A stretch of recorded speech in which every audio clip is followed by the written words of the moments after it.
Brought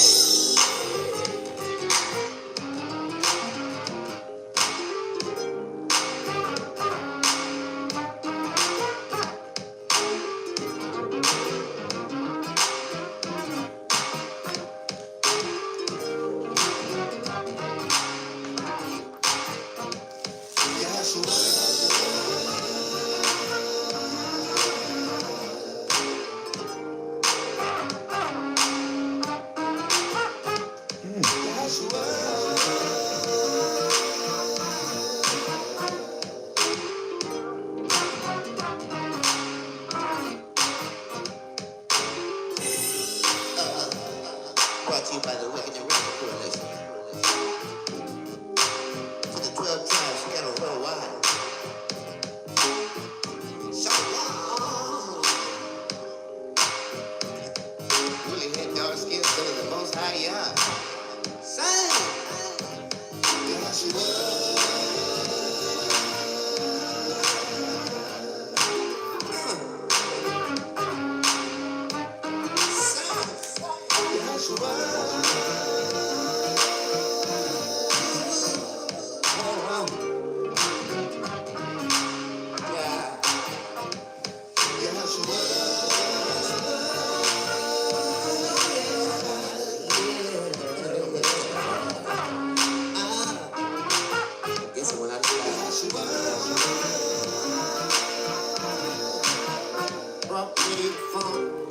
Come on back there.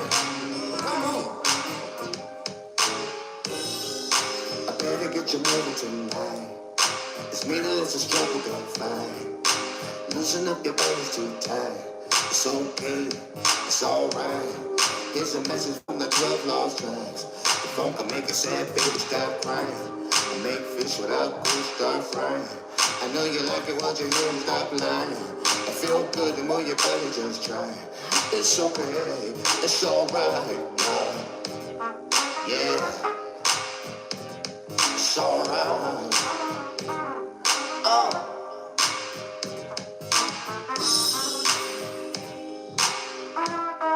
Yeah.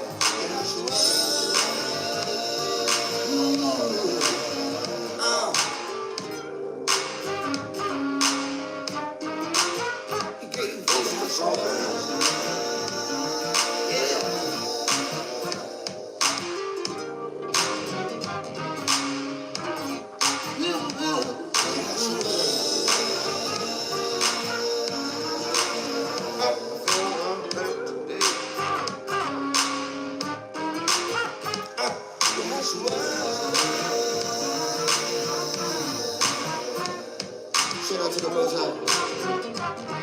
Yeah. Shabbat.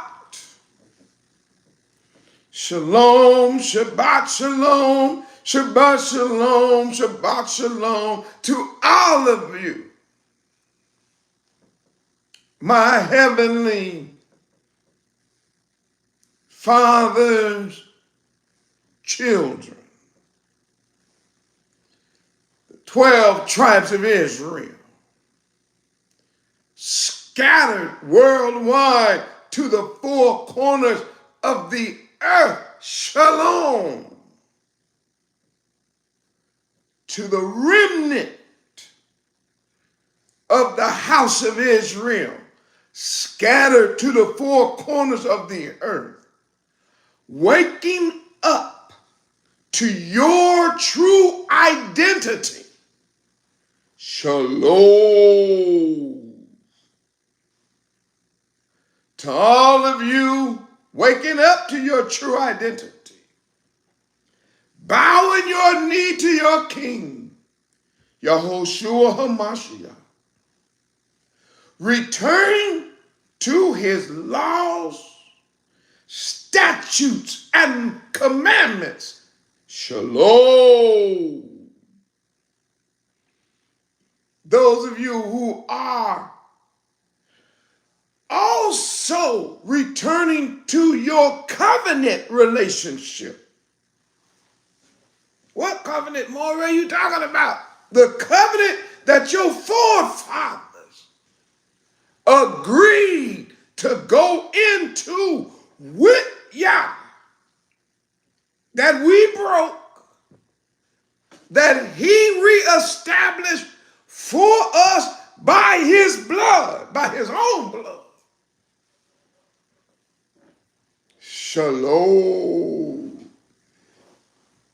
I'm Dr. Yoshiyahu, Dawid ben Israel of the Awakening Remnant Koalition, seer and Morehyosh. Grateful to be in the room with you once again, Zion, to give our Bayah praise, honor, and glory. We just waiting a few moments to make sure we get some blue wrenches in here. If y'all could see the Morehyosh okay, hear me all right, would you be so kind as to place a 12 in the room for the 12 tribes of Israel? I am feeling good. What Morehyosh? Oh, yes. Like a Hebrew shoe. Let me look and see if any 12s in here. Oh, yes. The 12s are rolling through the chat. Shalom. And I also saw some blue wrenches, so we're going to get right into the sermon. Before I do, let me give you a couple of words because I oftentimes forget to do this. We are in the feast days, Zion. The trumpet blasted on last week. The heathens and the slumber brews was all caught up in man-made doctrines and man-made raptures, false flags, man-made buffoonery. All of that foolishness went down worldwide last week at the same time the shofars were blowing all over the world. What are we doing? Waking up the lost sheep of the house of Israel. And some of you all followed these messages last week. And if you haven't, go back and watch them. They're going to bless your heart. We told the world that the rapture is fake.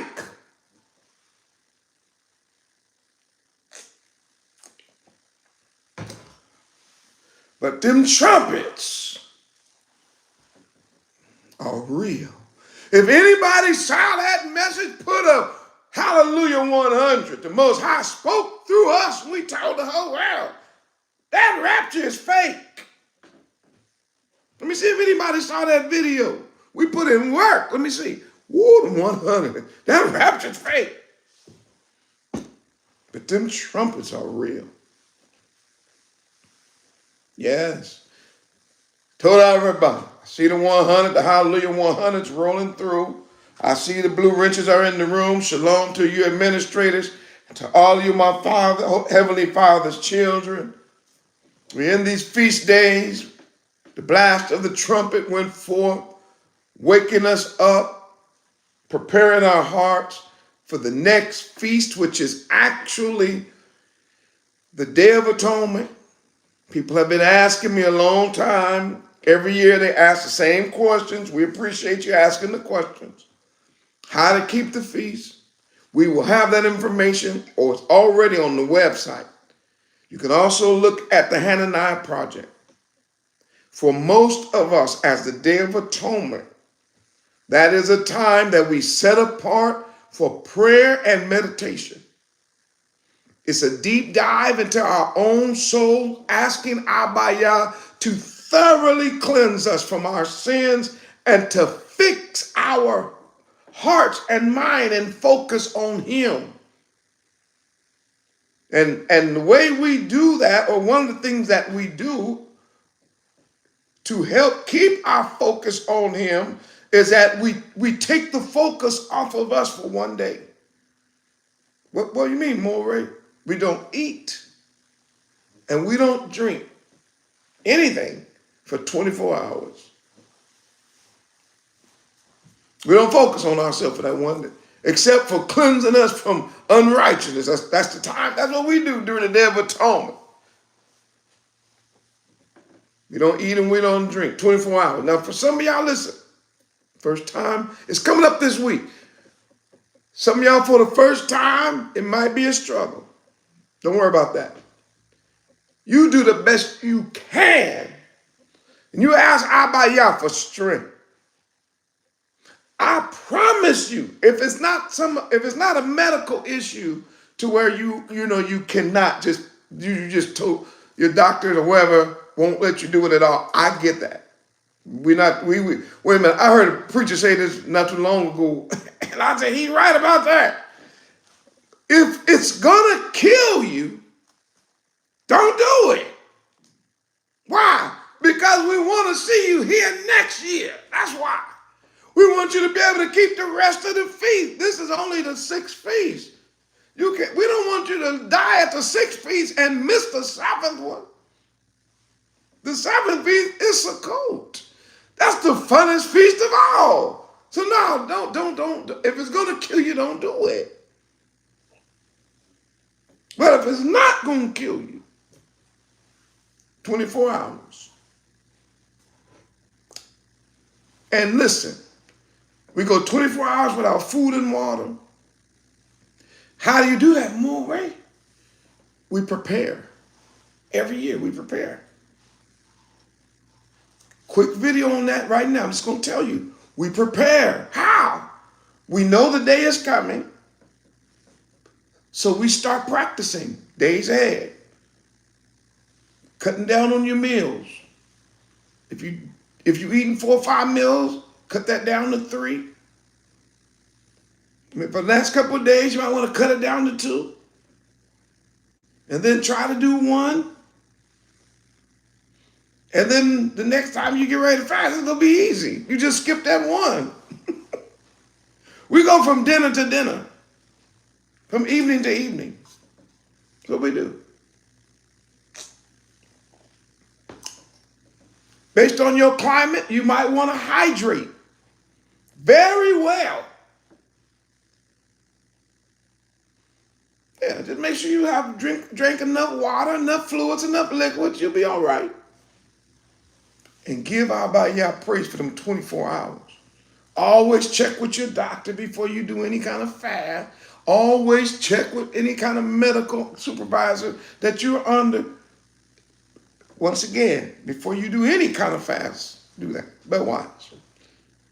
Those of you who can do it, and those of us who have done it for years and years and years, all we can tell you is it's a blessing in it. It's a blessing in it. Such a cleansing. It's liberating. So, that's coming up. And we look forward to that time. Afterwards, we normally have the breaking of the fast. If you can do that, if you got friends and family, call them around. And then we break bread together with testimony and encouragement. That's coming up this week. And of course, right after that, we will, not too many days after that, we enter into Sukkot. All right. And of course, that's a time where we rejoice for 8 days. We have a good time. Looking forward to it. Please check the websites. Please check the Hananiah Project. If you have, Hananiah Project is one of the greatest resources we have. And also, please check with what's he brewing. If you want to go in this deeper, Yahrahn is putting a whole lot of information out. So between Jasmine and Yahrahn, you all should be well equipped and well ready to be able to keep these feasts in the Ruach and in truth and righteousness. Hallelujah. Hallelujah. Hallelujah. Also support the work of the ARK through tithes and offerings. This is our feast season. This is the time when we give an extra offering above and beyond the normal 10% that is required of our increase according to the covenant.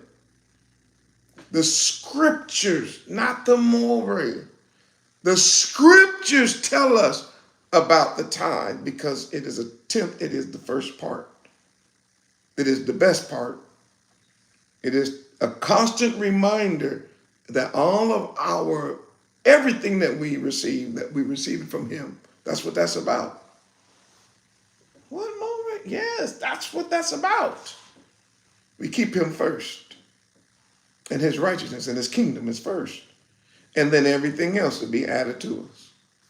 And some of us have been tithing a long time and we still here, even though the people, the naysayers, the liars, the extortioners have come to us and told us not to do it because that don't make no sense. And we still steady try to tell them that ain't nothing you can tell us that we ain't going to do it because we've already tried it.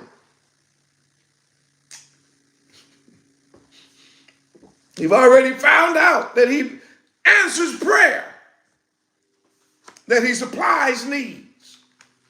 He does wipe tears and mend broken hearts. So don't tell us what don't work. We already working it. That's what we living in it. Yeah.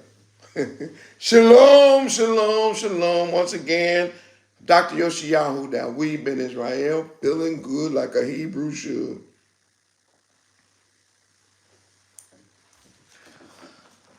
Welcoming you to the Awakening Remnant Coalition.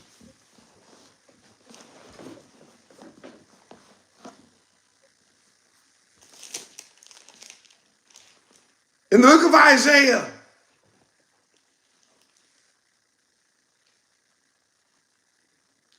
chapter 7,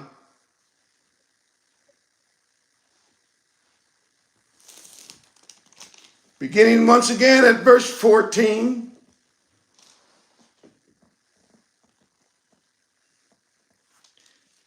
Therefore, Yahuwah himself shall give you a sign. Behold, a virgin shall conceive and bear a son,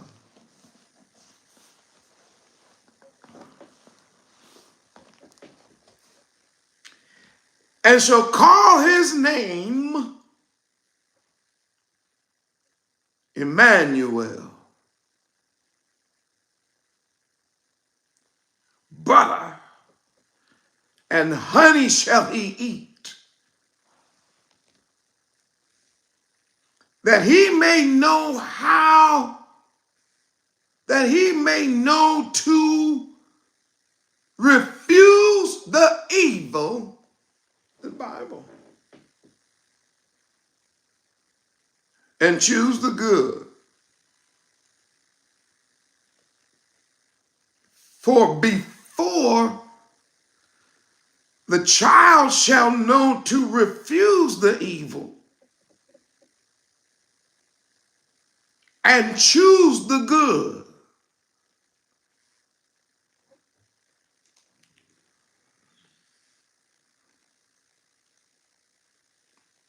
the land that thou abhorrest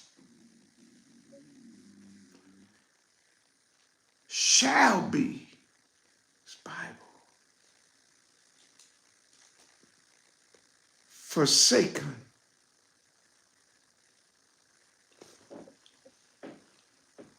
of both her kings.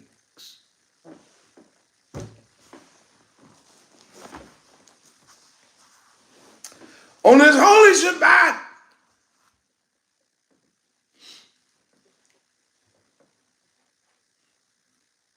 I would like to preach from the subject, woe to the world. Our King has come. If everybody heard the Moreh and you heard me loud and clear, would you be so kind? I know that's a long subject, but some of y'all can type it in so the world can know it. Would you just please write it in for the Moreh? Woe to the world. our King has come.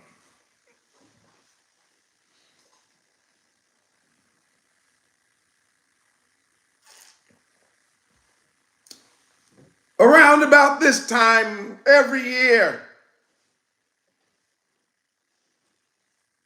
the heathens and the slumber brews, the Westerners as well as the Europeans and the Hamites, they begin to have these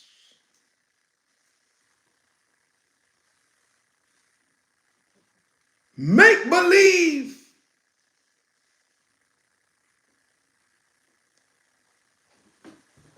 fantasies,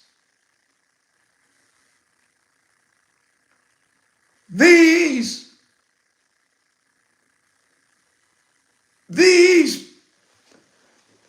ecclesiastical pipe dreams.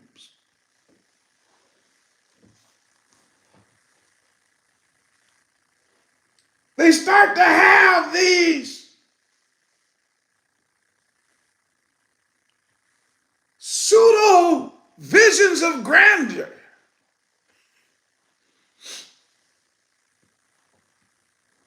That a European with blonde hair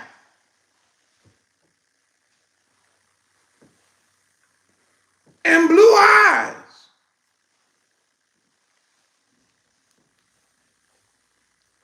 and pink rouge and pink lipstick is coming back, tiptoeing through tulips, holding hands with idol gods, and telling everyone that said some magic words that they getting ready to float up into heaven and go into white paradise. And the heathen, not knowing the scriptures, start singing songs like Joy to the World. And this is what they say: the Lord has come. Let earth, what they say in that song, receive her king.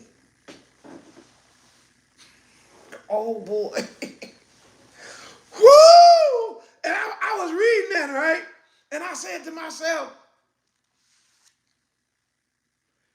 no, you heathen. No, you lawbreakers. No, you pig meat eaters. No, you covenant deniers. No, you slavers and sons and daughters of slavers. No, you law been done away with. No, you Joseph is the daddy. And none of you all talk about Caesar Borgia. That ain't gonna be no joy day for you. That's not gonna be a joy day for people who have put their trust in horses and chariots. That's not going to be a day of joy for those of you who have turned your back on the Holy Bible and on the writings of the Bible, who have ignored the teachings of the law and the prophets. That ain't going to be no joyous day, I promise. There is no joyous day to the wicked when our King has come. There will be no joyous day to the wicked when our Redeemer is revealed. There will be no joy to the world when the power of our potentate is put on display. When he, who, our King, is crowned King of Kings and Master of Masters, there will be no joy to the world. How do you know, Moray? I read it. The earth and the world does not rejoice at the return of our King. They mourn. Read book of Matthew, chapter 24. Read Luke, chapter 21. Read the Revelation, the whole book. The earth and the world does not rejoice, it mourns.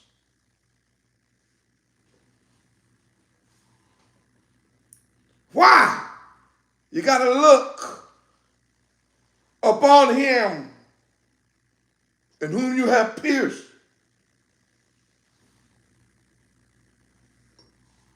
And I want to say something to my sneak listening Europeans, as well as some of, I'm talking to the whole world. I want to say something to the sneak listening Europeans.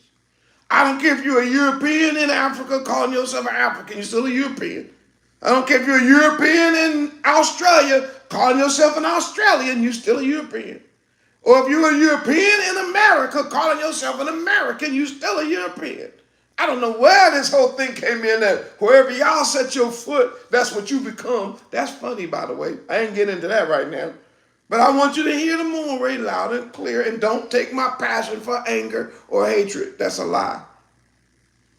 I don't have hatred and anger towards y'all. Just want you to understand that. The only indignation I have is righteous indignation. I don't do that. I don't lower myself to that level. I can't operate in those low vibrations. So just don't take my passion for that, because that's not what it is. This idea that you want to remove yourself from the crucifixion of our King is, what word can I use? That very idea that you want to act like we did it by ourselves, that you didn't have nothing to do with it. You want to act like that your hands didn't drive the nails,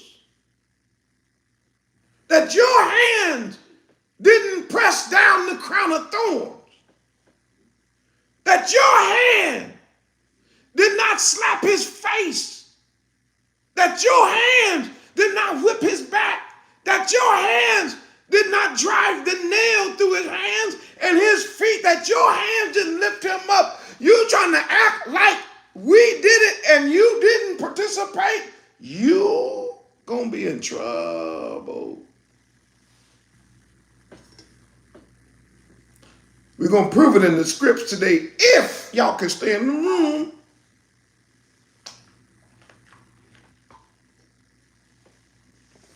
The world does not rejoice at the return of the King. So my subject is, on this holy Shabbat, as we enter into our feast times, woe to the world. Not joy to the world, woe to the world. Our King has come. Ooh-wee. I'm going to say it one more time. Let this go to the four corners of the earth. Woe to the world. Our King has come.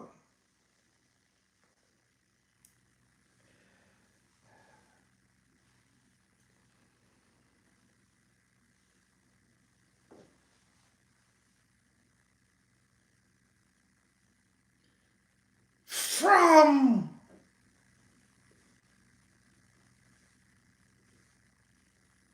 the Garden of Eden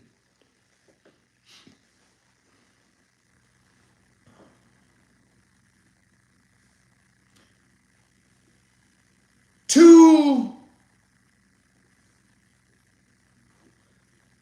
the visions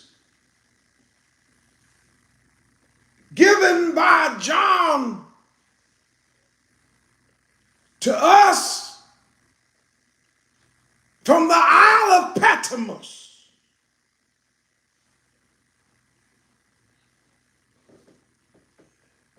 from paradise to Patmos. One main story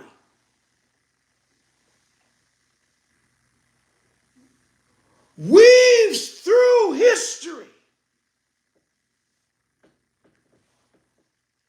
What is it, Mo, man?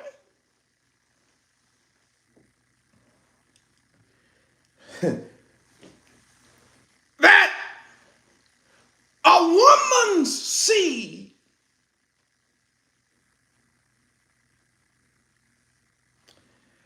and the serpent's seed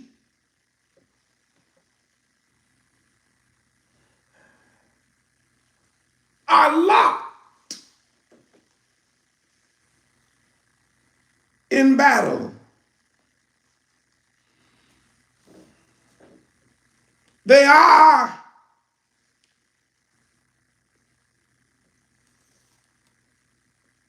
collided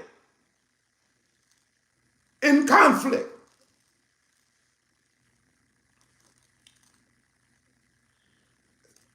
They are at enmity with one another. The woman's seed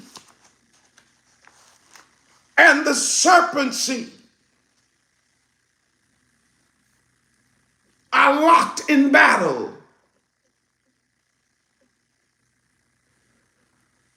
They are in constant war, constant fighting, constant opposition, constant struggle.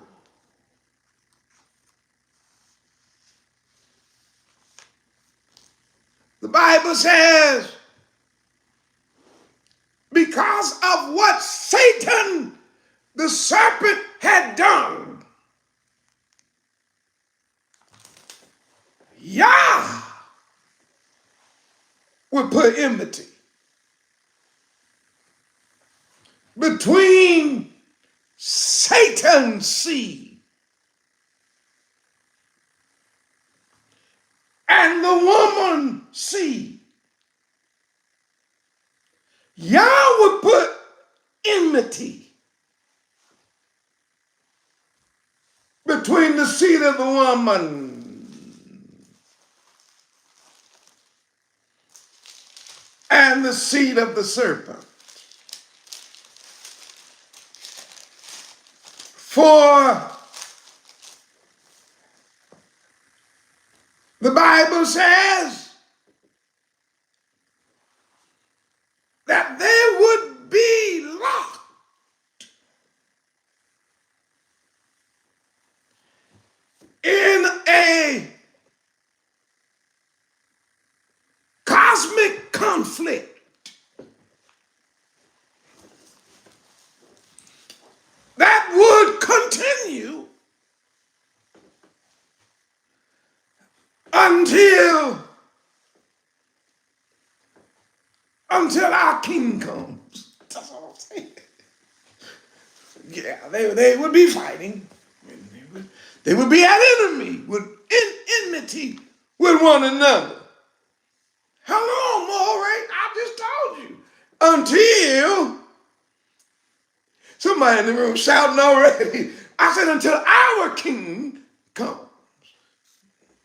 Now, if anybody understood what I just said, made sense, crystal clear, went to the whole wide world, put a 1,000 in the chat, please.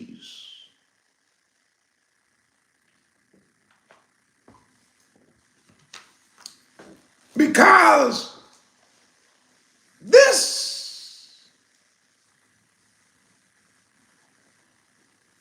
battle, this enmity is not just physical enmity. This enmity is a supernatural enmity. In other words, this enmity that I'm trying to tell you about does not come just from the woman to the serpent. No, when I read the Bible, verse 15 of Genesis chapter 3 says, and I will put it there. The Hebrew word avah,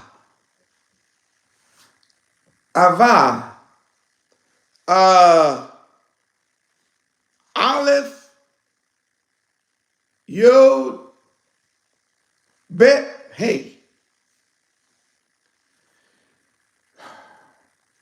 That's the Hebrew word that we got enmity from. But watch the word. It relates to, or the Hebraic definition is hostility.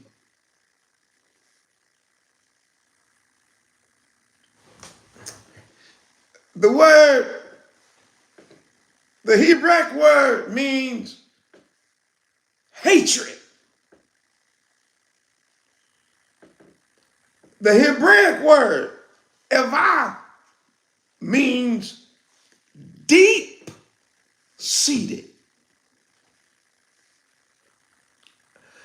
Deep-seated opposition.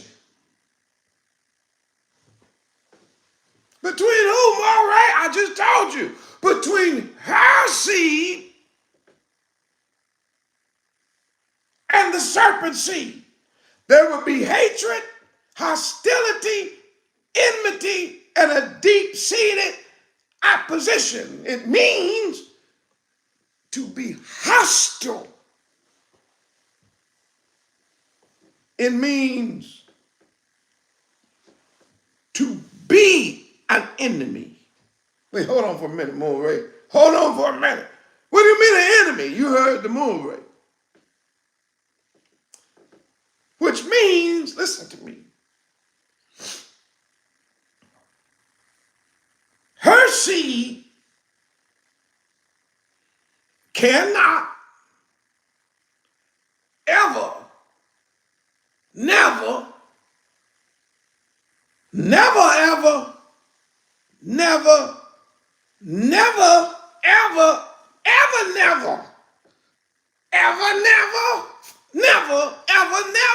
never, ever be friends. Okay, I gotta get out the room. Y'all not ready for this level of preaching. I realize y'all not ready for this level of preaching because the truth of it is so heavy. Some of y'all like, wait, what? I'm just telling you, ain't no getting along. Y'all made it like that. There will be no holding hands. There will be no playing hopscotch. There will be no, can we all just get along? As long as there is enmity, avah, deep-seated hatred, deep-seated hostility, and deep-seated opposition, Between her seed and his seed, it ain't gonna never be no blending of seed. Moreh, why you say? You better hear the Moreh. You better hear me. You better hear what I'm trying to tell you.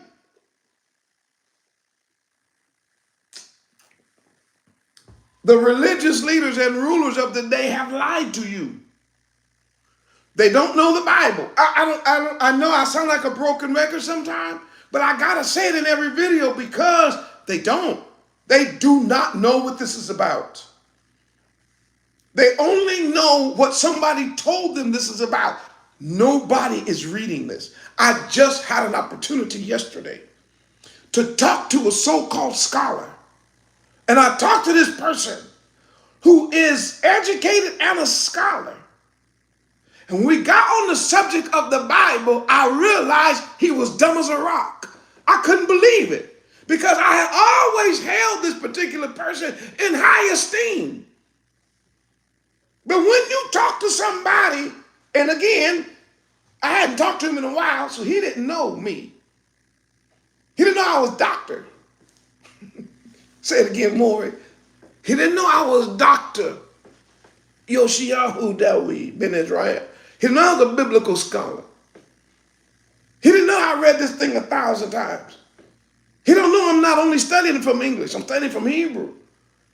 He had no idea that I studied from the culture, the people, the language. I'm even studying now from the numerology. I'm comparing line upon line and precept upon precept. I'm understanding that we got to understand here a little and there a little. I get it now. I can see the whole picture. He didn't know that. So he tried to place that same, I almost said bull stuff. Okay, I needed somebody to give me a substitute word. He tried to use the same old thing that he had been using on everybody on me.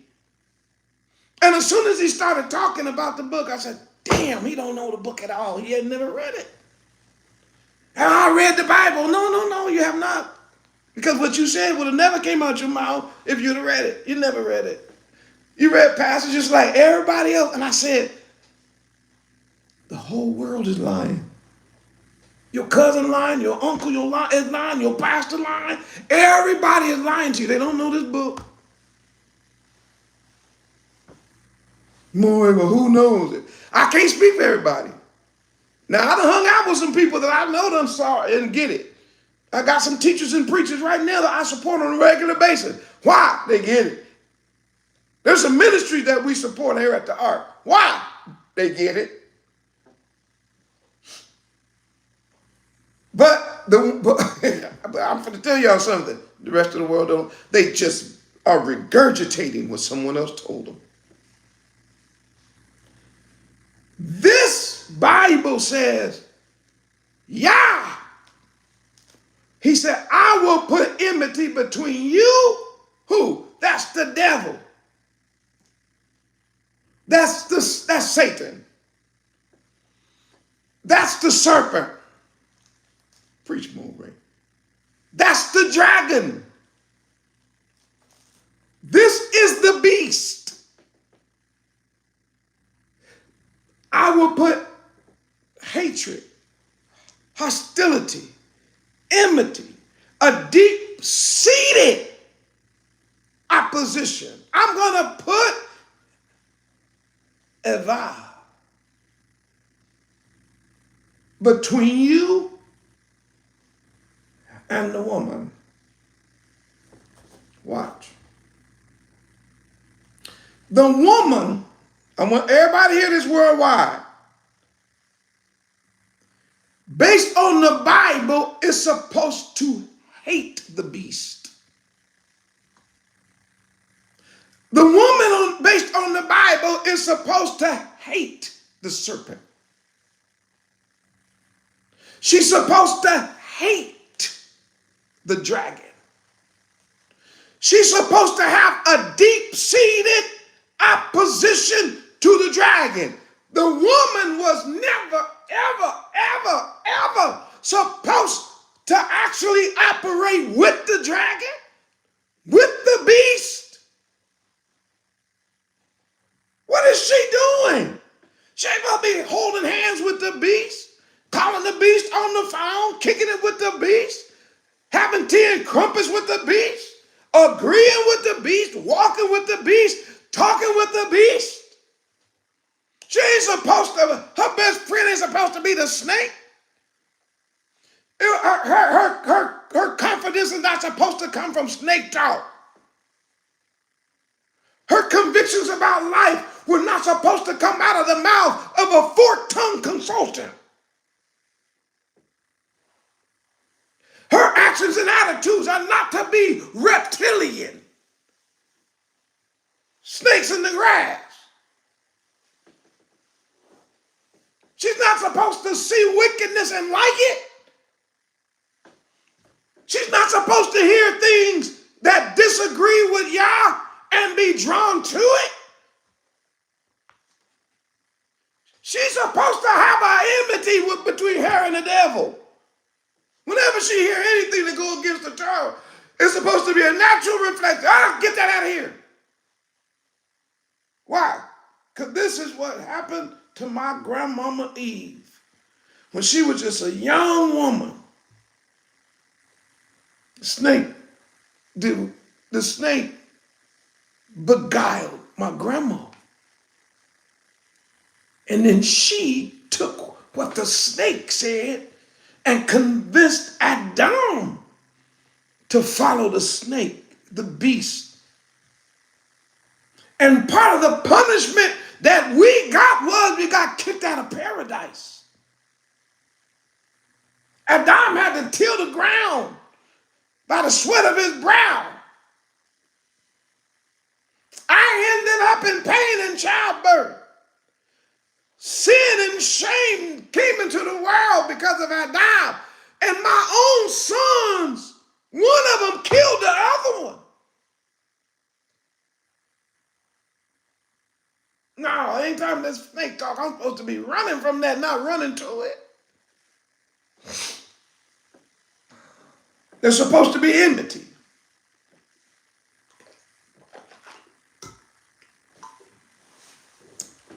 Now, I don't mean to hurt nobody's feelings. Well, I'm going to put it out there whether it hurts your feelings or not. They got a term out there now called a God-fearing woman.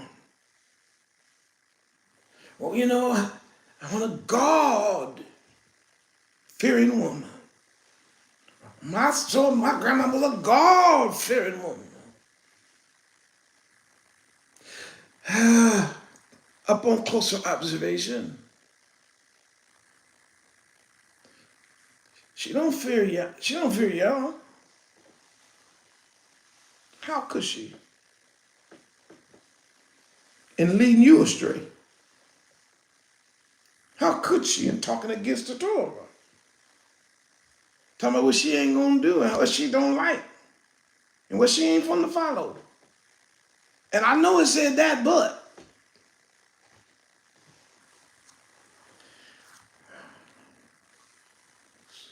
listen, it's difficult for Adam. I want all the women to understand that.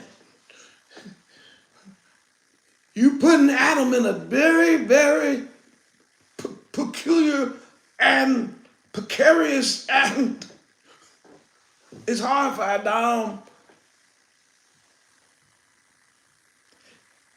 If you go that way, even after Yah has put enmity between you and the devil, if all of a sudden you start liking that way, you make it, Adam make a choice, and most of the men today, unfortunately, are so weak that they're gonna go with you. They will choose you over heaven. They'll go to hell for you. They'll go to hell with you. Why? Sex. They think that the greatest thing on earth is sex. The greatest feeling in the world, the greatest achievement in the world, the greatest everything in the world is sex. And if you withhold sex and love and affection from him, he'll, in his mind, he like, I'd rather go to hell than have my woman mad so that she tell me I can't have sex.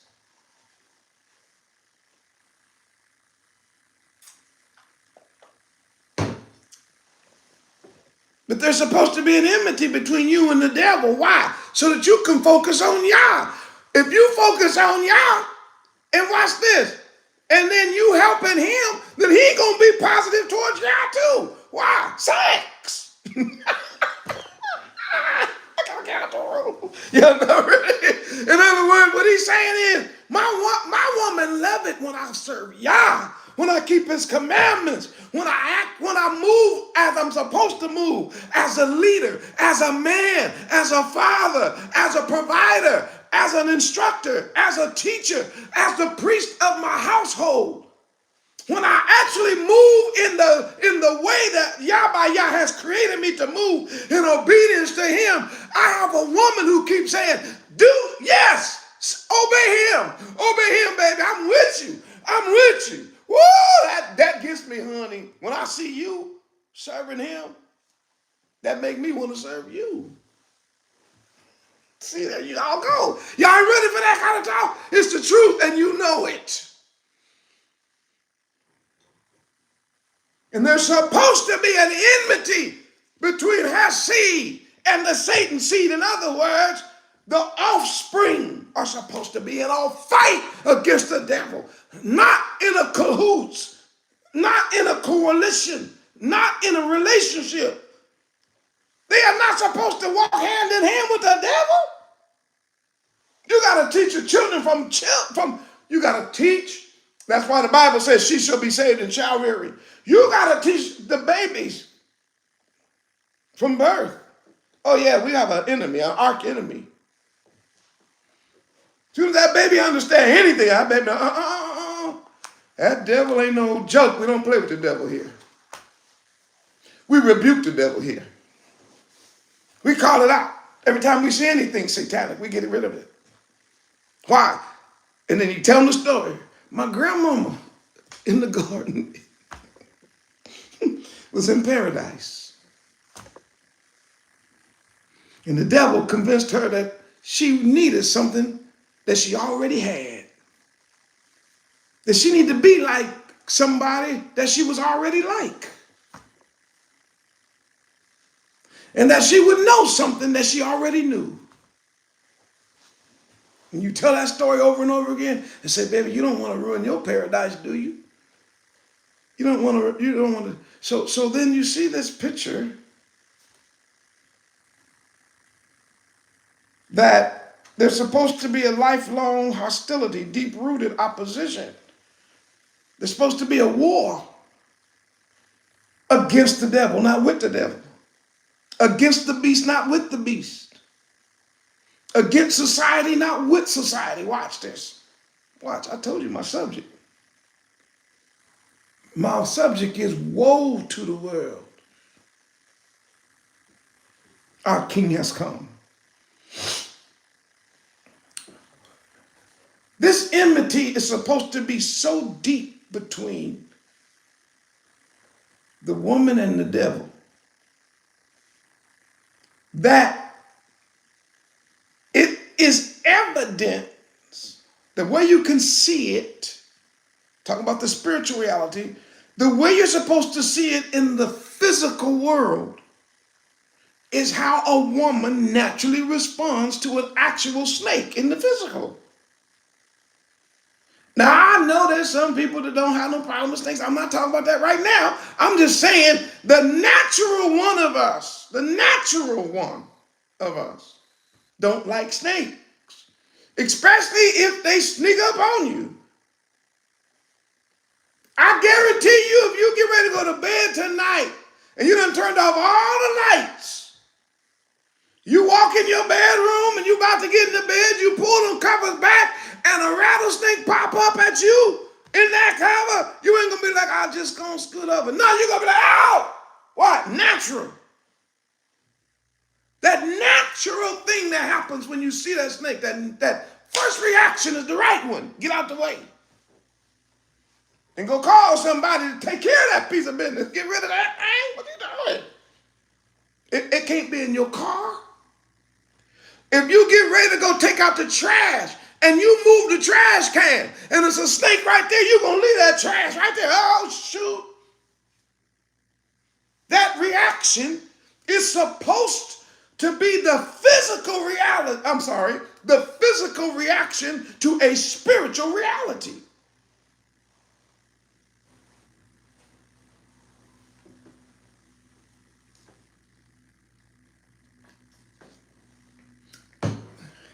Now watch this.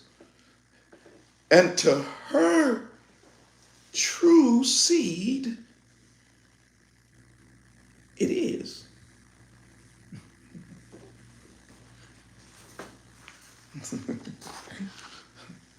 The only seed that don't have a problem with Satan is Satan's seed. See, Satan's seed don't have a problem with Satan because Satan's seed is Satan's seed. Those are his children. You do know Satan's children ain't got a problem with their daddy, right? Glory, don't do that. I know y'all not ready for that. I say you do know that, right? I hope you know it. Have y'all lived long enough to realize that sons and daughters of Satan get along with Satan because Satan is their daddy? They don't have a problem with Satan. The children of Satan don't have a problem with Satan. The children of Satan only have a problem with Yah. Why? Because that's where the enmity is. The enmity, the fight, the hostility, the opposition, the hatred is not with the devil. The hatred is with Yah. Yah's seed loves Yah. Satan's seed loves Satan. It's two different seeds in the world. Yah's seed loves Yah and everything about Yah. Satan's seed loves Satan and everything about Satan.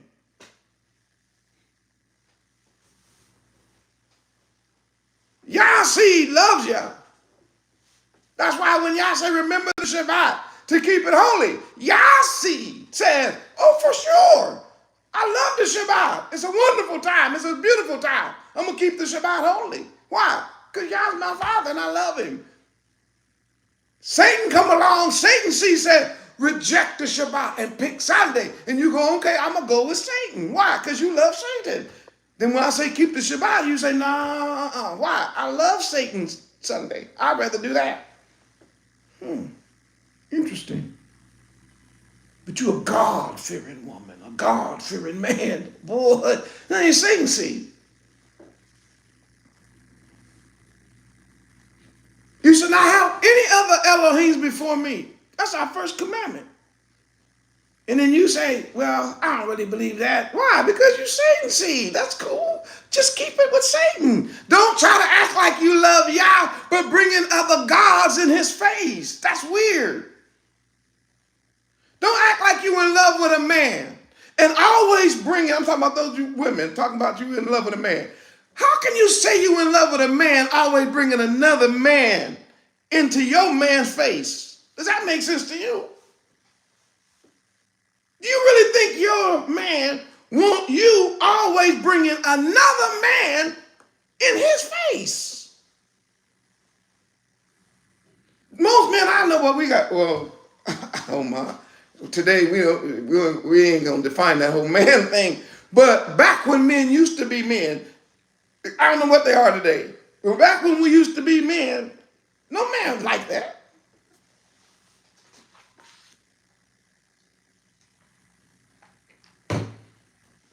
Y'all don't want that. And you can flip it around. This ain't no man versus woman sermon. You can flip that easy. Yeah, no woman want to be always compared to another woman in a relationship. That's weird. What I'm just saying is, if you with the devil, then the devil stuff is what you want. But if you with Yah, then it's Yah stuff. So let's just say this, right? No graven images. So you're not going to do any graven images because Yah said don't do it. But if you want to do graven images because you're the seed of the devil, so you're going to do your father. That's what the Most High was trying to get the Pharisees to understand. His whole time he was here, he kept trying to get them to see, Yah is not your father. Satan is your father. The devil is your daddy. And they're like, the devil is my daddy. He said, no, you are Satan's children. And they was like, how dare you say that? He said, because if you loved Yah, you would love me, but you hate me. Abraham loved me. Y'all hate me.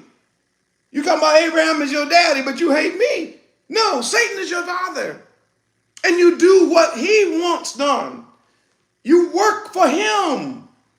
You promote his holidays. Satan is doing Easter and Easter eggs and a Star Day. We don't do that. We keep Shabbat. We keep Passover. It's called Yah's Passover. We love Yah. We keep his Passover. We're the children of Yah. We love the Shabbat. We love the sanctity of marriage. We love the law that says we can't have another man's wife. That's his wife. What's that mean? That means that they can't have my wife. Why? I love my wife. What are you talking about? We got a family thing. We want his way. We love the law that say thou shalt not kill. Why? Because we're not trying to kill nobody and we don't want nobody killing us. Because that word means murder. We love the law that say you cannot steal. Why? Because that word really means people. So we don't steal children from one another in Torah. There would be no slave trade if everybody was operating, but no, there's some people or not just slave trade, but just period. Because some people love Satan and some people love Yah, and the people that love Satan are going to do the things of Satan. The people who love Yah are going to be doing the things of Yah. They're the seed. Do you understand that? And they're at enmity, which means there's deep-seated hatred. There's lifelong hostility. There is an ongoing cosmic warfare happening within the human race right now that the only true explanation is here in the Bible. Everybody hates everything everybody loves everything except the biblical truth. Why? Because Satan is a liar. And everybody loves lies. So the seed of Satan love lies too. So when you bring them the truth, they want to kill you. They want to counsel you. They want to shut you up. They want to do you bodily harm because you're teaching Torah. Because you're telling people not to covet.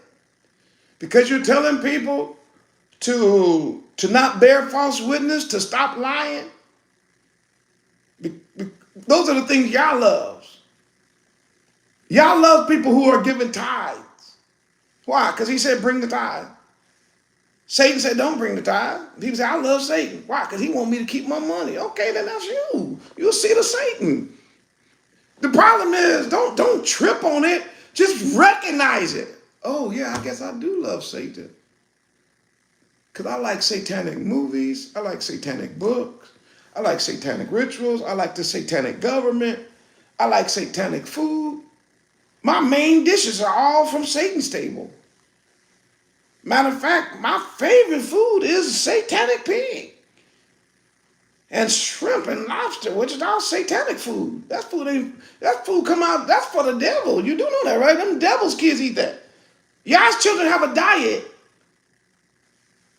I'm making that clear on the Holy Shabbat that Yah's children, I'm not talking about the rest of the world, they eat what they want. I said Yah's children have a diet. The question is, you going with Yah's diet or you going with the devil's diet? It's based on what I taste. Okay, that's you. I cannot That's you. I'm not arguing with you whether or not there's a diet law that come down from above for Yah's children for their maximum health and strength. I'm not arguing with you about that and whether or not you can eat the food of Hasatan in the world. That's your problem. I love Yah's diet. I ain't mad at his diet because I love Yah. Yeah, I'm his seed.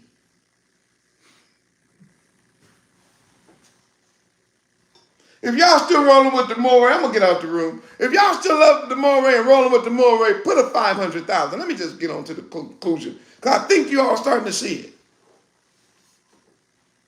There's supposed to be enmity, war, hostility between Chihuahua and Hasatan. Between her seed, which is supposed to be the righteous seed, and his seed, which is supposed to be those who follow him. There ain't supposed to be no communal sitting around the campfire. It's war. What do you mean by that, Moreh? There are two lines. There are two lines that cannot be reconciled. And the reason why there's no reconciliation is because of what happened when the line was broken. When Chihuahua gave heed to the slithering, subtle serpent, it immediately caused a separation. That the only way the separation could be mended, it would be by the blood of Hamashiach. The only way that it could be actually fixed is that Yah himself would have to come down and fix it.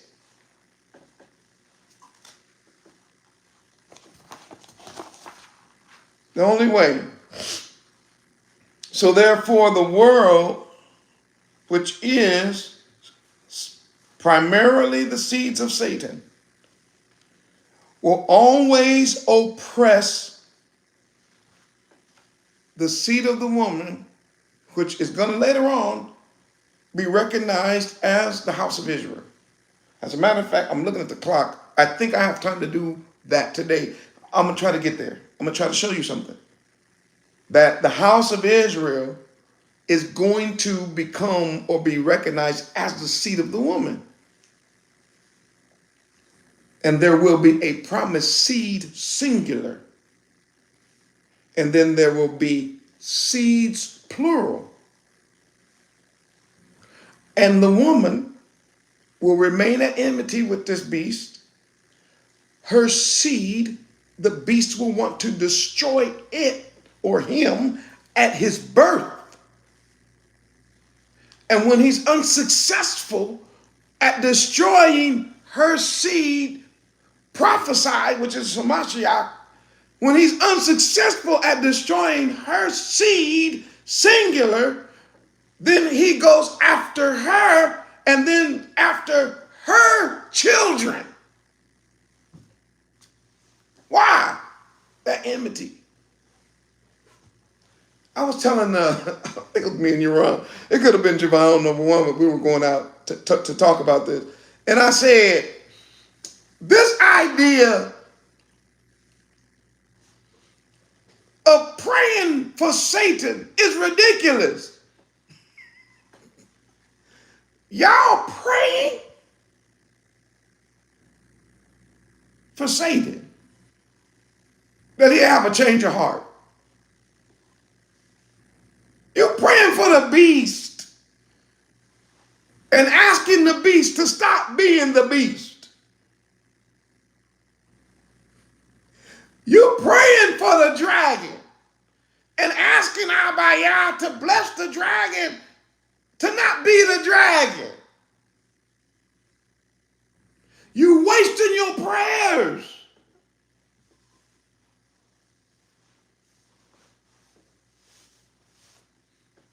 There's enmity. and it ain't going nowhere. One writer said, it's not temporary rivalry. It's eternal opposition. Until, Maury, don't do that. I gotta go. It's eternal opposition. How long? Until. Until what? Until the serpent's head is crushed.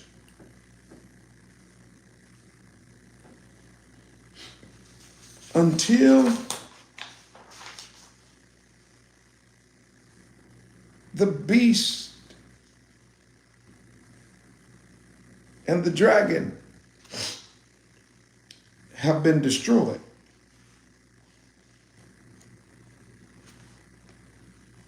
Until there is no more, oh my, until there is no more threat, until there is no more opposition, until the contest is over, until the war has ended, there will be no more threat. This beast is gone. When you look at the letters of this word enmity, that's also very interesting because you Hebrew students, you know that that is Aleph, Yod, Bet, Hey. Aleph, Yod, Bet, Hey. Not doing it right now. This is on the Shabbat. You can look it up later. I'll just give it what it means. Aleph represents strength, power, might, champion. It's leadership. It's powerful. So the point here is the power behind this enmity, how strong it is. It's not weak. The second letter in this word here, which is Eva or Iva, is the hand, which is Yod. I should put it on the board, but I'm getting ready to fix the backwards board. Ain't that beautiful? I talked to Stephen, he was like, yes, it can be done. Talked to Jazz, she said, oh, Dad, yeah, they got the technology, it can be done. So in a few weeks, we'll be back to being able to put stuff on the board. I'm so happy about that. But anyway, let's keep looking at this. So the next letter is Yod, which represents the hand, right? So work represents work or power or possession. So the idea is that this enmity is not passive enmity, but that this enmity, this hatred, this fighting, this is going to be ongoing. It's going to be a struggle. And the only way you will see, the only way it will be manifest that this struggle is going on is that it will be through your works. It'll be what you do. You can see the picture. Wow. So your works will define you. Your works will determine what seed you of. Whether you are of Satan's seed or whether you are of Hamashiach, or I'll just keep using this. I'll stay illustration for now. Whether you are of the seed of the woman, which is a symbolic of Yahuwah's children. So you got satanic children and you got Yahuwah's children. How do we know the difference? By their works, by the works of their hand. How will we know that they are in opposition? By the works of their hand, by what they do. How do we know that they hate each other? By what they do. How do we know who's on whose side? It's by what they do. It's how they live. It's based on their convictions. It's based on an active struggle. The third letter in the word enmity, in the Hebraic word enmity, which is Eva, the third letter is the bet. The bet. Everybody by now ought to know what the bet is. Matter of fact, let's participate. Anybody in the room knows what the letter bet is? Would you place it in the chat? what is the Hebraic meaning for our letter bet? It's really a word, but let me look. Yes, house, Ariel, Dikaria, Bella. I can't even read that particular name, but Tanya, Phantom, Teresa, but they're rolling now. Bruce and Z. And yeah, they putting it in there now. You're starting to see it. It's a house. Why? Because the enmity is between two different houses. There's the house of Hasatan, there's the house of Yah. There's the people of Satan and then the people of Yah. There's the house. And it's obviously that being a house, a bed, represents a couple of things. And I got to share this before I get out the room. When you're in the house, there's house rules. I don't care what that pig, meat, eating, law breaking, law been done away with. Pastor told you he's a liar. I keep telling y'all that. One day that's going to click on you. You're going to stop having that reaction. When I was in church, my pastor said, once I'm saved, I'm always said, I'm safe and secure and all that. I'm like, okay, so did he tell you about house rules? There ain't no rules. The only rule is love. Love is a rule, you know. Love is the rule of obedience of everything in the house. Love ain't no feeling in the house. Love is obeying everything in the house. So if you don't obey everything that's in the house, you don't love. So you violated even what the pig meat preacher told you. You violated your love for the house when y'all went out to dinner and the Negro ordered shrimp and you ordered lobster. You knew right there he don't love y'all. Nor does he love the commandments. If he can't get away from something as damaging to his own body as bottom feeders, how in the world is he going to feed you the bread of heaven? It don't work like that.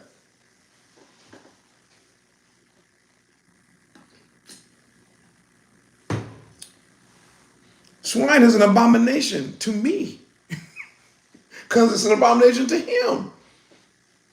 When I'm hanging out with the Hebrews that have come to the truth and we go out to eat, if they accidentally, I'm talking about the waiter, right? If they accidentally bring a piece of swine, I don't care if it's just one bacon bit. Boy, everybody at the table get grossed out. Oh, what are you doing? And boy, when the waiter come back, everybody at the table be sitting like this. Is there something I can do for you? Don't take it. Huh? Take the whole plate. Matter of fact, take all our plates. Oh, we're so sorry. No. Take all the plates. We hear nothing about no apologies. Or would you like some more water? No. Can I get you anything? No. How can I make up for it? Give us some coupons for some dessert. And we might come back. You hear what I said? I said, give us a couple of dessert coupons. We might come back for coffee. We might, but we might not. That's how much we hate it. It turns our stomach and makes us sick.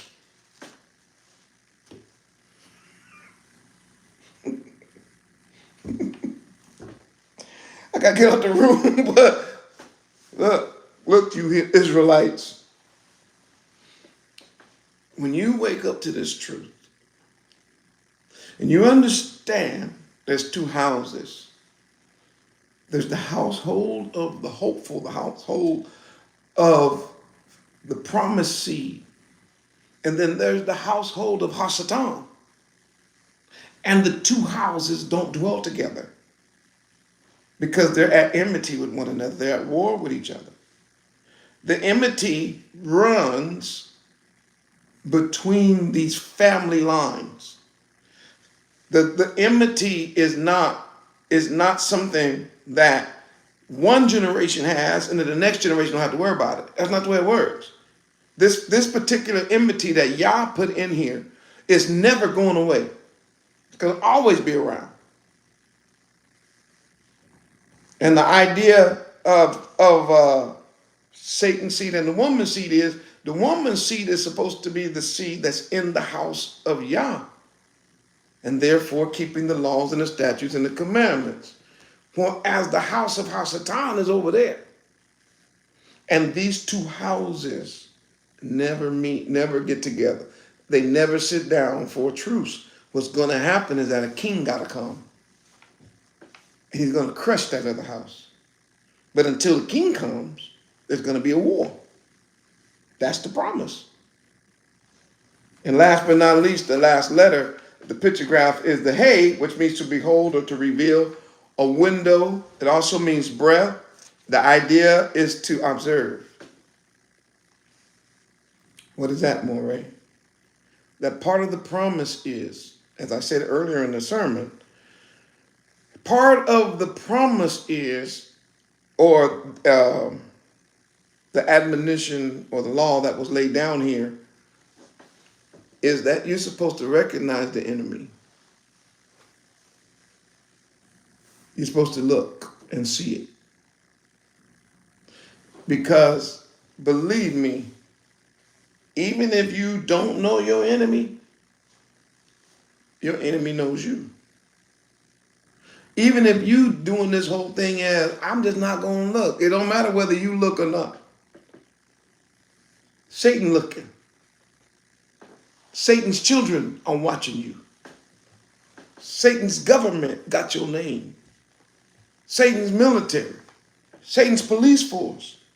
Satan's lawmakers. Satan, this devil seed teachers. Everybody looking at you. And everything you do. And you wonder why. How come y'all always picking on us? They can recognize y'all seed. They hate you. And when they see you do something spectacular in life, boy, they have to confess it. That's God-given talent. Oh, yeah. You can't teach that. No, you can't. I watch a sport sometime, right?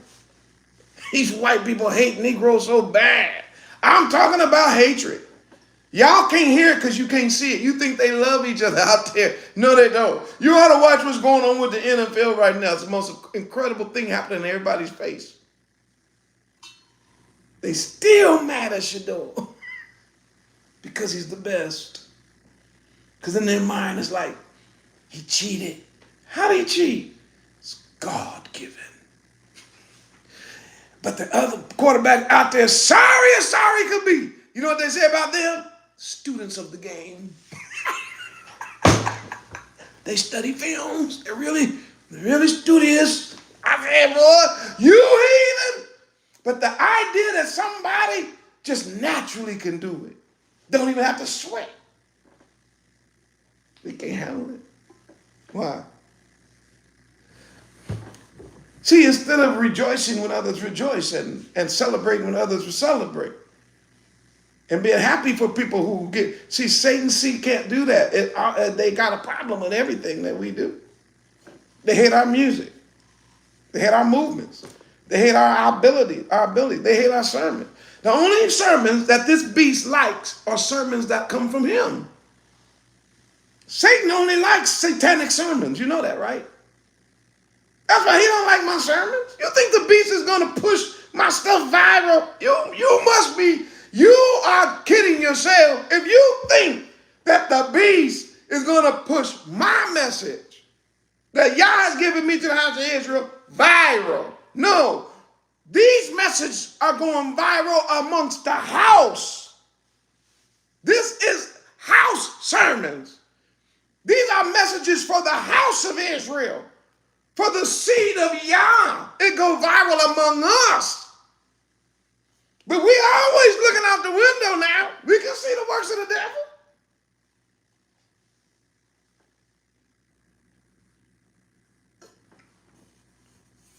And we know they watching us. Somebody called me, talked to me not too long ago and said, so you teaching, what are you teaching? I said, man, I told people who we are, who we are.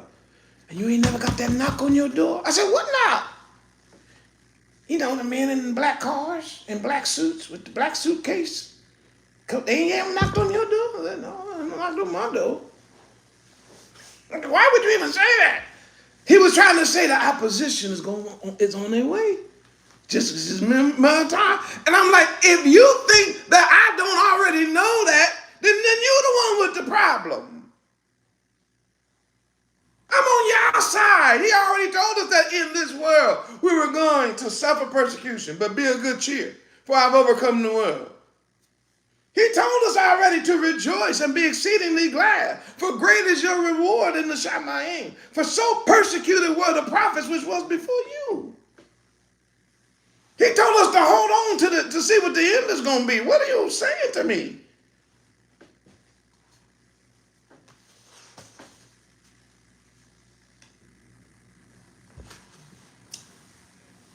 Now, I'm gonna get out the room, but I wanted you to see that this is not just purely human, but that this conflict is also spiritual.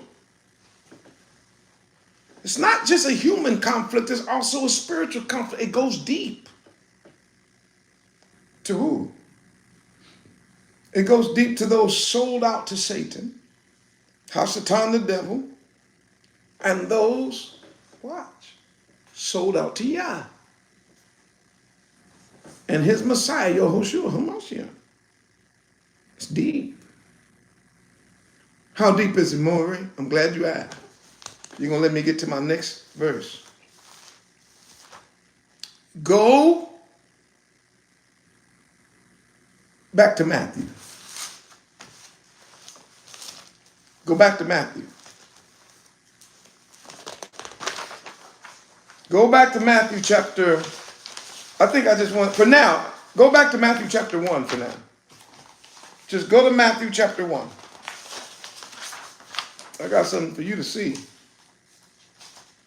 In Matthew chapter 1,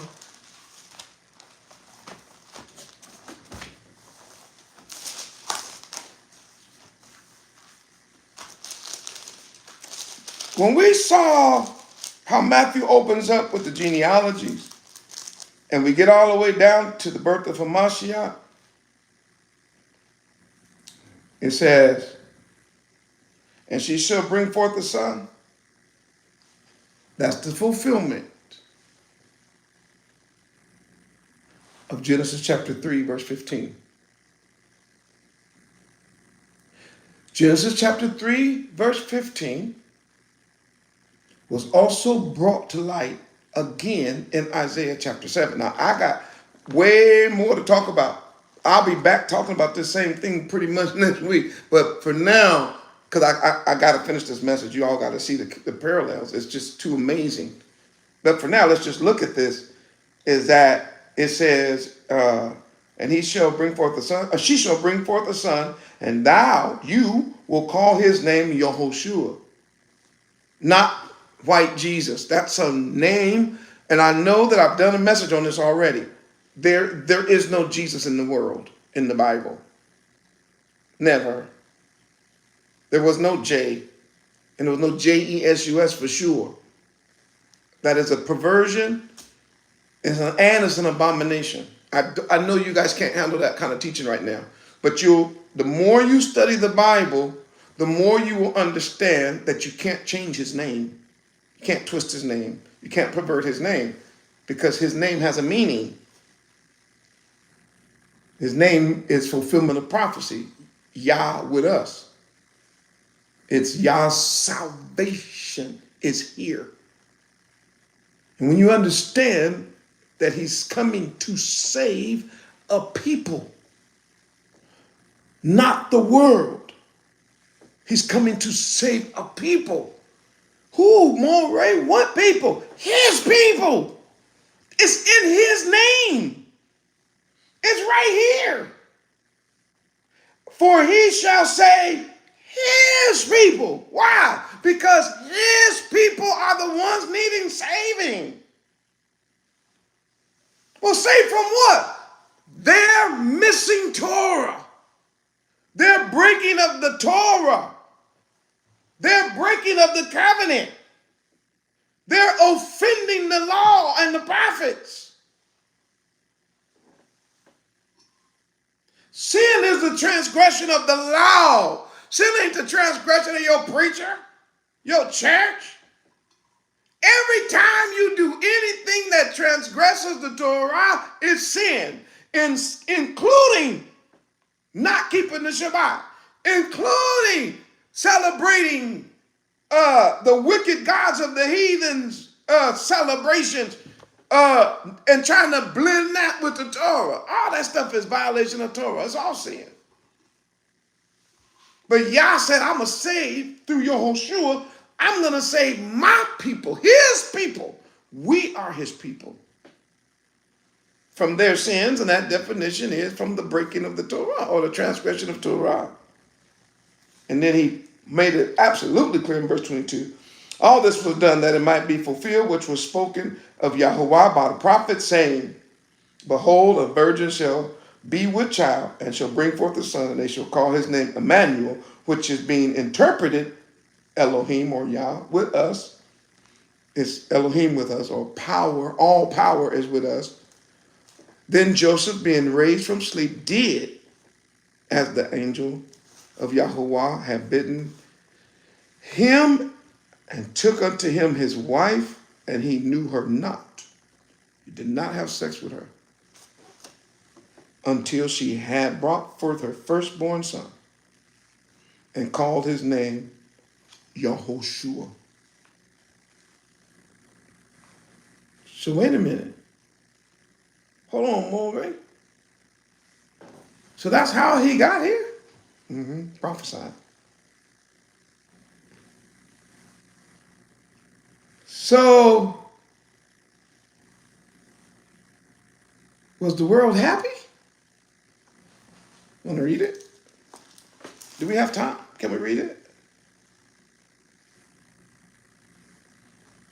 Now, when Yahushua was born in Bethlehem of Judea in the days of Herod the king, behold, there came wise men from the east. To where? Jerusalem. Saying, where is he that is born? What? Oh boy. King. Did you see it? Y'all write that in the chat. Born king. Write it. Yahushua. See, normally, you do know in a long line of monarchs, you're not born a king, you're born a prince. I gotta go. I don't know if y'all can handle this kind of preacher. Put a 700,000. I said you're not born a king, you're born a prince. Everybody is born a prince. But that's not what they said here. They didn't say, hey, where's the prince? The little baby prince. You know what they said? They said, where is he that is born king? King of who? King of the Yehudim. There are no Jews in the Bible. The word J didn't exist either. The word Jew in the Bible is short for Judea or Judeans. But the real word is Yahudah. It's Yahudin. That's what it is. This is not, we're not talking about European here or Zionism or none of that. None of that was even considered when this was written. I always tell people, don't ever mix up what I say with the people calling themselves Zionists and all that. I'm never talking about them, ever. The only time I have to deal with them or anybody that's trying to replace us is when I got to go against replacement theology. Why? Because the Bible. These are Yehudians. Where is he that is born king of the Yehudim? Born king of Yahudah is what he was saying. Why? Because we already understand that the northern kingdom split. The southern kingdom was called Yehudah. So there is a king already in Yehudah. But we found out he ain't of Yehuda. Now I'm way over everybody's head. But that's fine. I gotta go. There's a king in Yehuda, but he ain't the king. I know he's sitting on a throne, but he's not the king. He's illegitimate. He's been placed there by Rome. Who's Rome? The European. He's been placed there by the Roman government. He's an Idumean. He is not from the house of Yehuda. He don't care about the people. He cares about himself. I keep telling y'all, this is your pastor. These are your preachers. These are your leaders. Who? They're Herod. They made themselves king, or someone has placed them over you as their king. This is in the days of King Herod. But watch. They get immediately offended when you come around and say, well, where's the real king? Man, we don't care nothing about you. We've been reading prophecy. You ain't the king. Where is the real king?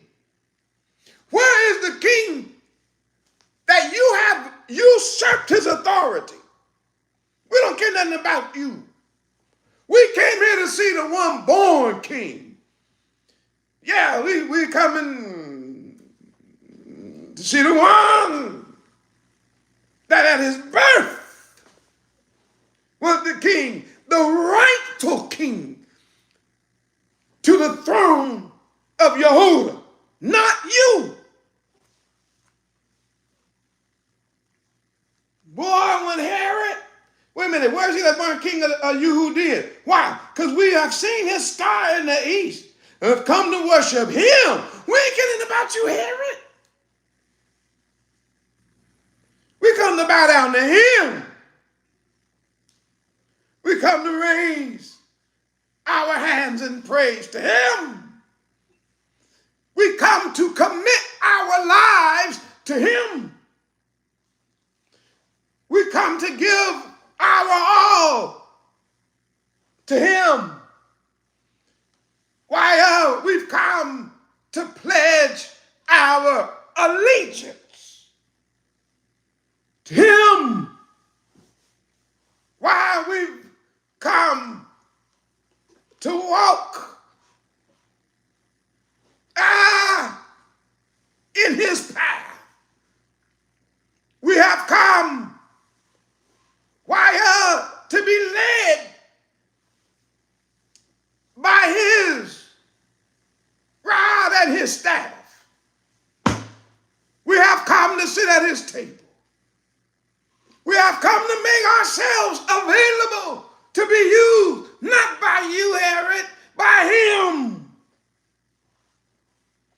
We come to bring our tithes, not to you, Herod, to him.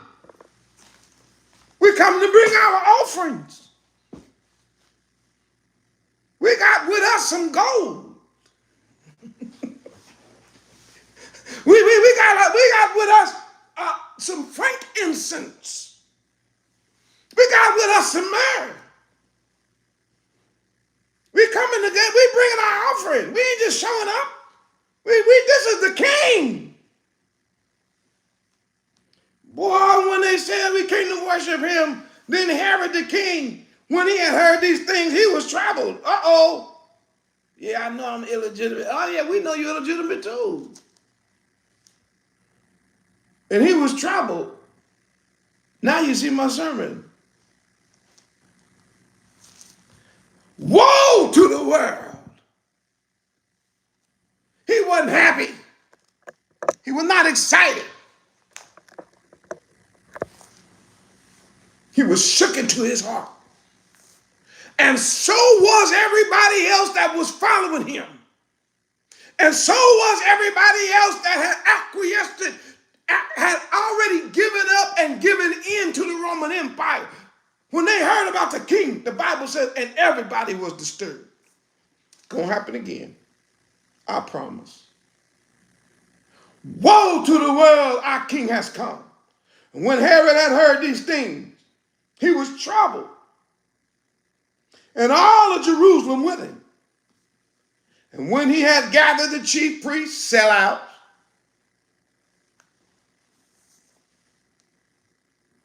that's these preachers and pastors, sell out. And the scribes of the people, who? Herod. This is what he said.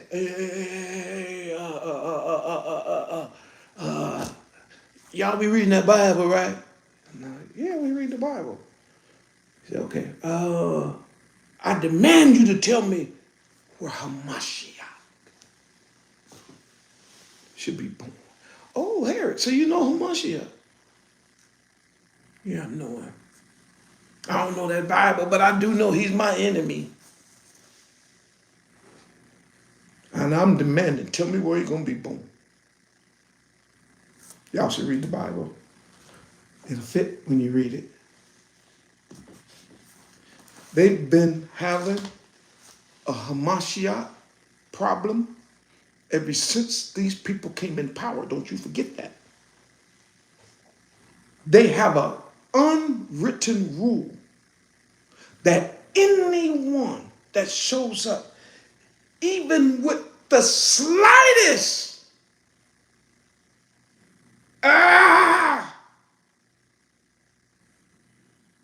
Christ likeness, kill him. That's what the heathen use. Kill him. If they come here as a Mashiach or some kind of preacher or deliverer, let's read it. It's in the Bible. And they said unto him in Bethlehem of Judea. Yeah, they sell out preachers. They knew that. And then they quoted the verse. For thus it is written by the prophet. Who? The prophet Micah. Which these Hebrew and these pygmy preachers don't know nothing about. They ain't never read Micah ever, except for this one verse. They don't know about the book of Micah. They can't preach that to you today. Promise you they can't. They don't know nothing about that. If they did know it, they would not be still pig meat eating. If they did know Micah, they would have already went to the Shabbat. They would have already said, we got to keep these laws, statutes, and the commandments. They don't know nothing about the judgment, nothing. But they knew enough, the words to tell him, well, based on that verse, he's supposed to be born in Bethlehem of Judea, in the land of Judah. And then they quoted the verse, thou art not thou least among the princes of Yehudah? For out of thee shall come a governor. And once again, watch the language. That shall rule my people. Who are your people? Israel. Not what you see over in Europe. I'm not talking about what's going on in the Middle East right now. It's not what I'm talking about. I'm talking about the true Hebrews, Israelites of the scriptures, the descendants of Abraham, Isaac, and Jacob. That is who our King has come to rule. We are his people. The rest of the world, according to the Bible, are not his people.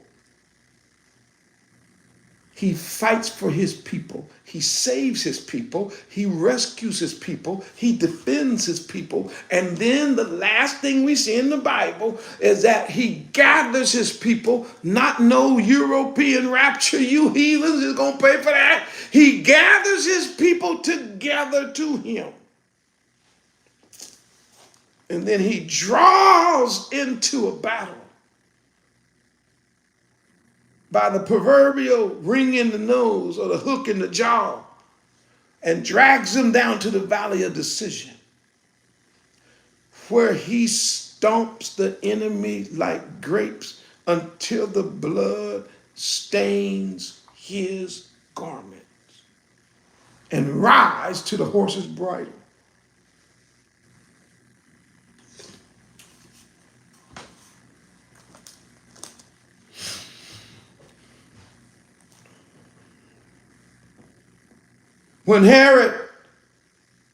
Then Herod, when he had privately called the wise men,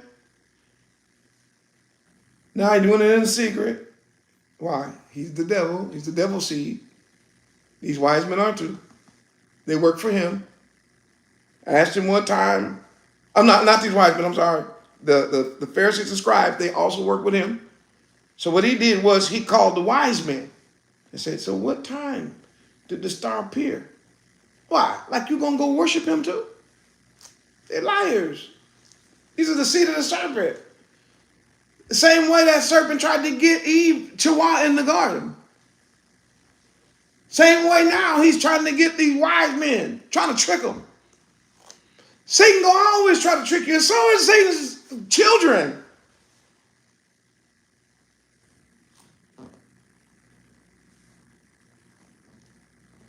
And he sent them to Bethlehem and said, go, search diligently for the young child. And when you have found him, look what he said. Bring me word. Do you see this son of the devil? Can you see? If y'all can see that this is Satan here, that this is Satan's seed, would you please put an 800,000 in the chat? I looked at the time. I'm out. I'm getting out. But you got to see this. Put an 800,000. He said, bring me word. Come back and tell me. Okay, so what are you going to do? That I may come and worship him also. You're going to hell, bud. You're a liar.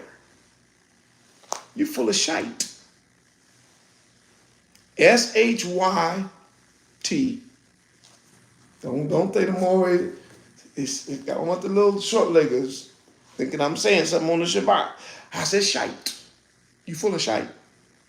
This man right here has no intent of worshiping Hamashiach. Even though he told the wise men who were coming to worship him that he wanted to worship too. He's a liar. Why? Because he understands enmity. He knows that the battle is ongoing. He knows that, man, look, I got to do something with this. So he's putting himself as like a wolf, but in sheep's clothes, acting like he coming to worship. Come tell me about him. When you find him, come tell me. Now watch this, you Israelites. Watch this insight. As a seer, I got to show it to you. Watch the insight. You are starting to wake up to the truth. You are excited. You want to worship. You want to bring tithes. You want to bring offerings. You want to bring your life. You want to change everything about you. Why? Because you are a real child of Yah. But then you start talking to children of Satan. And then they act like they want to understand. They act like they want to know. They act like they want to worship him too. So you think, oh, so you want to change your diet, change your life. You want to love Yah. You want to love your family. You want to treat everybody right. Oh man, you start getting excited and don't know the whole time. They don't want to do nothing except find a weakness in your message, a chink in your armor. They want to find a weak Achilles tendon in your heel. They're trying to find something whereby to expose you and destroy you. They are not with you and you know it. Some of them so wicked. They'll tell you, you know, I heard you following Yah now, and then invite you to a Christmas party just to see if you're going to come. Because they talk about, I want to talk to you about what you know. And then they slip some pig into the greens and tell you, eat these greens. I know y'all on a diet. And then laugh at you if you do eat them. That's the kind of wickedness you don't know what you're up against. You have no idea. You have no idea. The Messiah said, don't cast your pearl before swine. Why? Because the swine will turn around and kill you. The swine will reject the pearls because they're swine. They don't give a dang about no pearls. They're going to come back and kill you.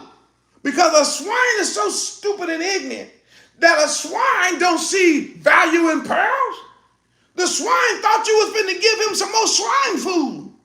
When he found out that was a pearl that he don't eat and he don't like, now he mad at you, want to kill you. You better watch yourself, Zion. We had an enemy. Let's go back to this book. And when they heard the king, they departed. And lo, the star which they saw in the east, verse 9, went before them till it came and stood over where the young child was.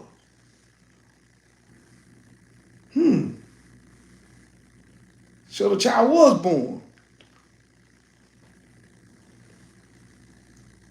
And the child was in Bethlehem. And the child was a boy. I gotta go. Yeah, I'm out. Enjoy being with y'all.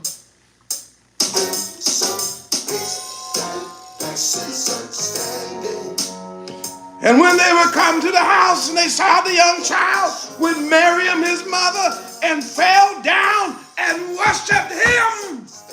That's the Bible. And opened their treasures. They presented unto him gifts. Another way you know people lying and children of the devil. How you going to worship Yah and don't bring him gifts? How you going to worship our king and don't bring gifts? What did they bring? Let's read it.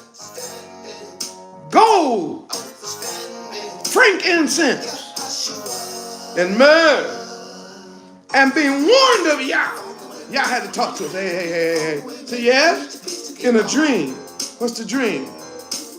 Don't go back to Herod. Herod, a lion of wonder. Herod full of shite. Don't go to Herod. Don't go back to Herod. Don't tell Herod nothing. So they departed to their own country another way. And when they had departed, behold, the angel of Yahuwah appeared to Joseph in a dream. The angel said, hey, Joseph. Oh, he wasn't through with Joseph, by the way. You, Joseph, is the dad. Y'all going to him for that, too. Just want you to know that. Don't even trip. You going. And don't say I didn't tell you. The angel's still dealing with Joseph. If he was a liar and he was lying on Miriam himself, heaven would be against him right now. Heaven working with Joseph. Saying, Joseph, arise, take the young child and his mother. Not take your blood son. Take the young child and his mother. See the language? And flee to Egypt, where thou, and be thou there until I bring thee word. For Herod will seek the young child to destroy him. I told you the enmity is there. This ain't no plaything with the enemy. It ain't no joy to the world. It's woe to the world. So what did he do? I might as well go on and finish reading it. So he was obedient. Watch. When he arose and took the young child and his mother by night and departed to Egypt, and was there until the death of Herod.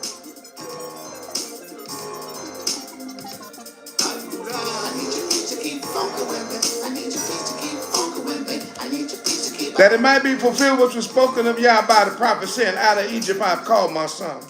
Then Herod, when he saw that he was mocked of the wise men, was exceedingly wroth, and sent forth and slew all the children that were in Bethlehem and in the coast thereof, from 2 years old and under. You a satanic demon worshiping dog. I told you all. You think that's your friend? You have no idea of the depth of satanic wickedness in that beast that's sitting on that throne. Trying to be all nice. You talk about I want to worship. He killed every child 2 years old and under. Who is that? That's the beast.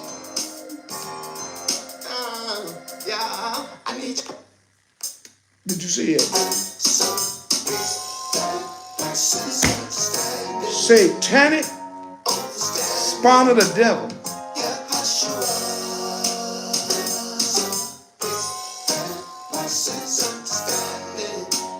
Then it was fulfilled, which was spoken by Jeremiah the prophet, saying, in Ramah there was a voice heard, lamentation and weeping and great mourning, Rachel weeping for her children, and would not be comforted, because they are not.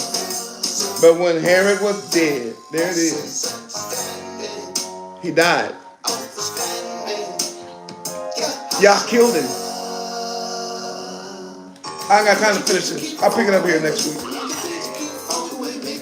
Do you remember when you go back, especially those of you who tried to pick apart my sermon last week, y'all going to hell for what you did with the text, not with me. You gotta understand, this ain't about moral right. It's about you. I told you that this was the fulfillment of Isaiah. And then people are gonna come back and make videos and click my message. That's fine, but you will take it to judgment. Understand that. The actual judgment and the word that came to Isaiah, right, was to tell him that these two firebrands ain't gonna make it. Before this baby right here is able to make a choice between right and wrong and to choose good or the evil, he'll be still eating milk and honey. Look, butter and honey. He said, watch, they're gonna be dead. Compare that to this. Yah said, take the child to Egypt. The child was young. Before Hamashiach even met his first bar mitzvah, hair was dead as a doorknob. He was gone, wiped out. Why? Yah killed him. He fought our battles to preserve his own seed, to preserve his own king. And next week when we get back in the room, I'm going to show you that not only did he preserve Miriam and then preserve Yahushua Hamashiach, next week I'm going to tell y'all that he preserved us. We blessed, take it away, I'm still happy as Job. There's a piece is more precious than gold. I need the piece to keep on. Put a 1 million in the chat. Did it make sense? Put a 1 million. Did he fulfill the prophecy 100%? Put a 1 million. Let nobody twist you off these scriptures. That's not actually what it means. You're going to hell. Stop. You better stop that. Messiah has fulfilled everything as Messiah 100%. And everything else he's going to fulfill. You better believe that. Put a 1 million in the chat. Support the work of the ARK through tithes and offerings. Pray for me. I pray for you. And until next time, keep looking up. For our redemption draws nigh. I need your peace to keep funkin' with me. I need your peace to keep funkin' with me. I need your peace to keep on.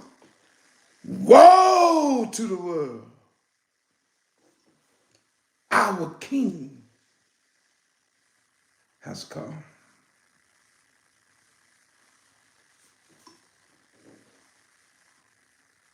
Shalom.